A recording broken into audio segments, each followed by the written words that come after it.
saudara, selamat malam.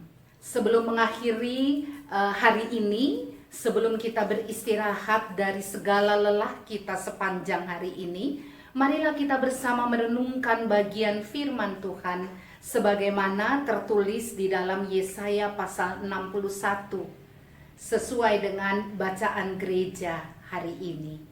Sebelumnya marilah kita berdoa. Ya Tuhan, terima kasih untuk perjalanan sepanjang hari ini. Kami rindu untuk mendengarkan Engkau menyapa kehidupan kami, agar kami dapat berefleksi terhadap hari ini dan tidur dalam damai-Mu, sehingga esok hari kami boleh memulai hari baru dengan kesempatan-kesempatan baru, dan juga boleh memulai sesuatu yang jauh lebih baik dari sebelumnya. Berfirmanlah ya Tuhan, dalam nama Yesus Kristus Tuhan kami. Amin. Ibu bapak dan saudara, Yesaya 61 ayat 1 hingga ayat yang ke-11 menjadi dasar dari renungan firman Tuhan malam hari ini. Demikian firman Tuhan di bawah judul Kabar Selamat kepada Sion. Roh Tuhan Allah ada padaku, oleh karena Tuhan telah mengurapi aku. Ia telah mengutus aku untuk menyampaikan kabar baik kepada orang-orang sengsara dan merawat orang-orang yang remuk hati, untuk memberitakan pembebasan kepada orang-orang tawanan dan kepada orang-orang yang terkurung kelepasan dari penjara, untuk memberitakan tahun rahmat Tuhan dan hari pembalasan Allah kita, untuk menghibur semua orang berkabung, untuk mengaruniakan kepada mereka perhiasan kepala ganti abu, minyak untuk pesta ganti kabung, nyanyian puji-pujian ganti semangat yang pudar, supaya orang yang menyebutkan mereka pohon tarbantin kebenaran, tanaman Allah, untuk memperlihatkan keagungannya. Mereka akan membangun reruntuhan yang sudah berabad-abad, dan akan mendirikan kembali tempat-tempat yang sejak dahulu menjadi sunyi. Mereka akan membaharui kota-kota yang runtuh, tempat-tempat yang telah turun-temurun menjadi sunyi. Orang-orang luar akan melayani kamu sebagai gembala kambing dombamu, dan orang-orang asing akan bekerja bagimu sebagai petani dan tukang kebun anggurmu. Tetapi kamu akan disebut imam Tuhan, dan akan dinamai pelayan Allah kita. Kamu akan menikmati kekayaan bangsa-bangsa dan akan memegahkan diri dengan segala harta benda mereka. Sebagai ganti bahwa kamu mendapat malu 2 kali lipat, dan sebagai ganti noda dan ludah yang menjadi bagianmu, kamu akan mendapat warisan 2 kali lipat di negerimu, dan sukacita abadi akan menjadi kepunyaanmu. Sebab aku Tuhan mencintai hukum dan membenci perampasan dan kecurangan. Aku akan memberi upahmu dengan tepat dan akan mengikat perjanjian abadi dengan kamu.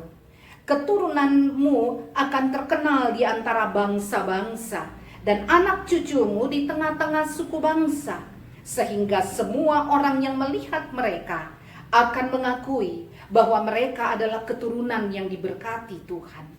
Aku bersukaria di dalam Tuhan, jiwaku bersorak-sorai di dalam Allahku, sebab ia mengenakan pakaian keselamatan kepadaku dan menyelubungi aku dengan jubah kebenaran, seperti pengantin laki-laki yang mengenakan perhiasan dan seperti pengantin perempuan yang memakai perhiasannya.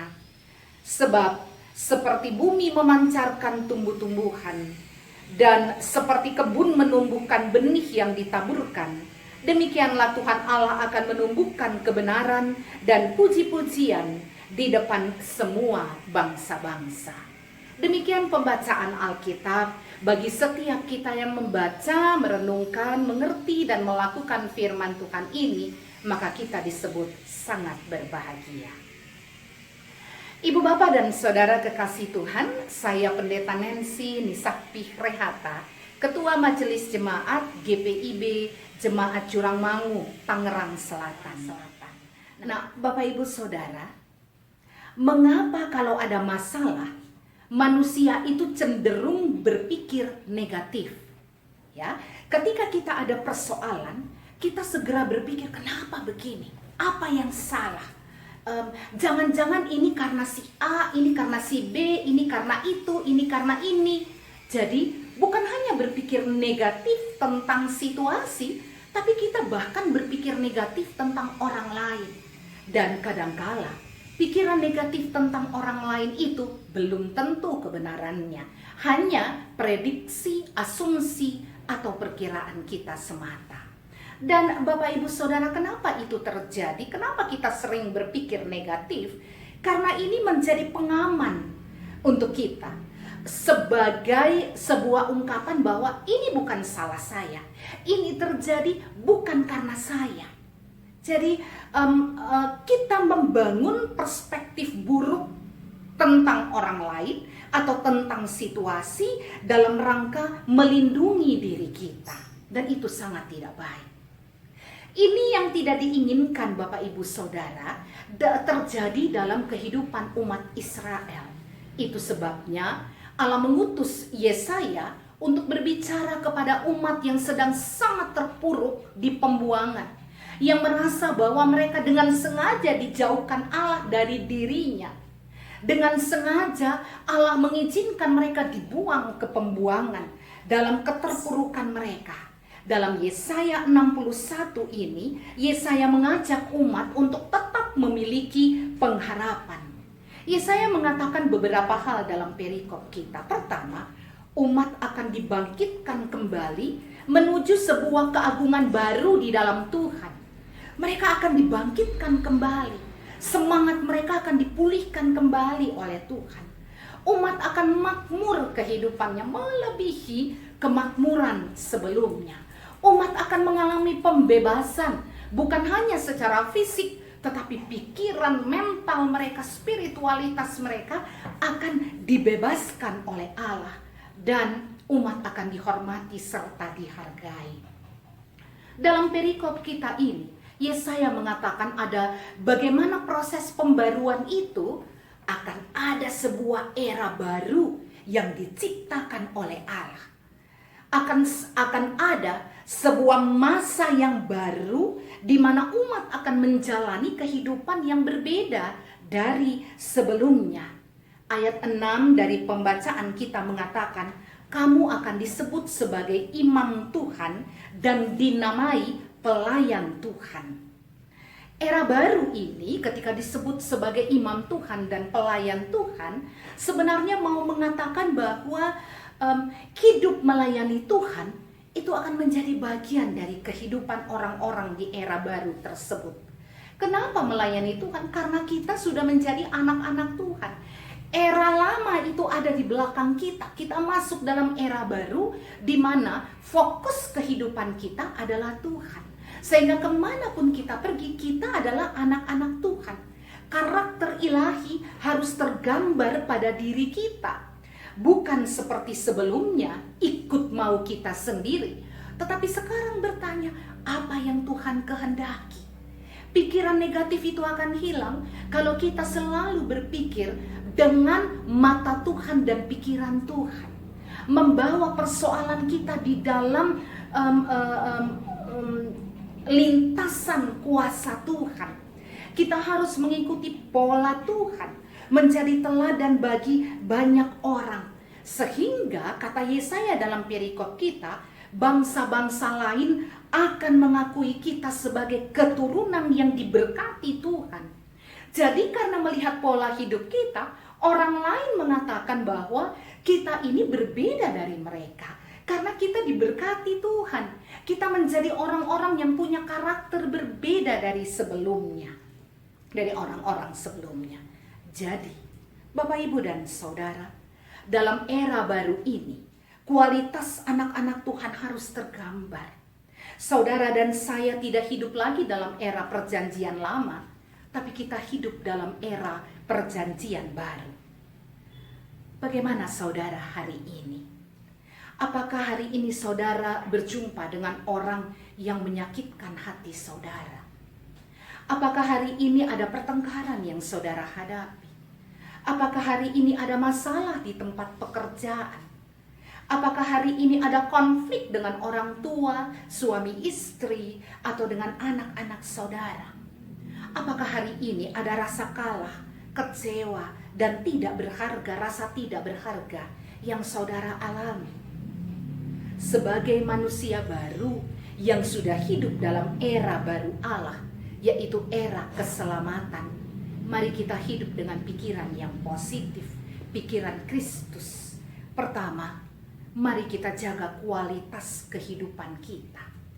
Di tengah situasi yang paling tidak menyenangkan yang saudara hadapi mungkin hari ini, mari kita katakan, kualitas bukan sebuah pertunjukan pada waktu-waktu tertentu, tetapi kualitas adalah sebuah kebiasaan yang terbangun karena belajar dari babak kehidupan. Jadi yang namanya kualitas itu bukan baru kita tunjukkan ketika di hadapan kamera atau mungkin di hadapan orang lain. Tapi kualitas itu adalah sesuatu pada diri kita yang memang terbangun dari pelajaran-pelajaran hidup. Kepahitan yang saudara alami hari ini, biarlah itu menjadi pelajaran berharga untuk membuat saudara semakin berkualitas di waktu yang akan datang. Hari ini juga, yang kedua, mari kita belajar apa artinya menjadi teladan bagi orang lain. Dalam keadaan terpuruk dan terpukul, kita tetap boleh menggambarkan Kristus yang ada di dalam kita. Dunia berubah bukan karena pendapat-pendapat kita. Dunia berubah karena keteladanan yang saudara dan saya lakukan. Termasuk keteladanan pada orang-orang lain yang ada di sekitar. Menjadi teladan yang baik, mengajarkan orang lain untuk menjalani hidup yang baik. Belajar dari kita, orang akan menjadi orang positif.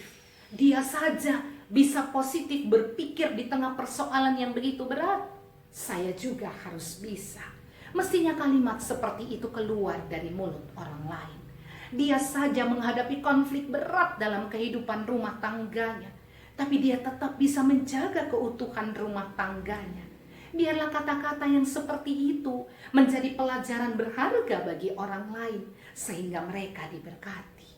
Yang ketiga, bangunlah harapan. Harapan untuk hidup lebih baik ke depan. Kita harus terus menyalakan api harapan. Tahun ini boleh berat. Tahun depan saya punya pelajaran berharga untuk membuat tahun depan jauh lebih baik. Kita tidak pernah tahu apakah situasi pandemi akan berakhir di tahun depan, ataukah situasi pandemi mungkin semakin buruk. Tetapi kualitas anak-anak Tuhan dalam segala keadaan harus bisa ditunjukkan. Bahwa kami anak-anak Tuhan yang diutus menjadi imam Allah, yang diutus melayani Tuhan. Prinsip pikir seperti itu menjadi bagian kita, sehingga kita menjalani hidup ini dengan sekalipun berat, tetap tersenyum dan mengatakan, Tuhan, selama Engkau bersama denganku, aku pasti mampu menghadapi segalanya. Terpujilah Kristus. Amin. Mari kita berdoa. Terima kasih Tuhan untuk Yesaya 61 yang mengajarkan kepada kami dan mengingatkan bahwa kami harus membangun kualitas anak-anak Tuhan yang baik, menjadi teladan bagi masyarakat sekitar, bagi orang-orang di sekitar kami, dan terus membangun pengharapan di tengah kepahitan hidup. Terima kasih Tuhan, kami akan beristirahat malam hari ini. Berikan kami tidur yang nyenyak, mimpi yang indah, agar esok hari kami boleh bangun dengan pikiran-pikiran positif, menjalani kehidupan dengan tersenyum. Seberat dan sepahit apapun, kita mampu mengatakan bahwa aku anak Tuhan yang diutus melayani Tuhan. Dimanapun aku berada, aku harus menjadi berkat bagi banyak orang. Terima kasih Tuhan. Terpujilah Engkau sekarang sampai selama-lamanya kuasa-Mu. Amin.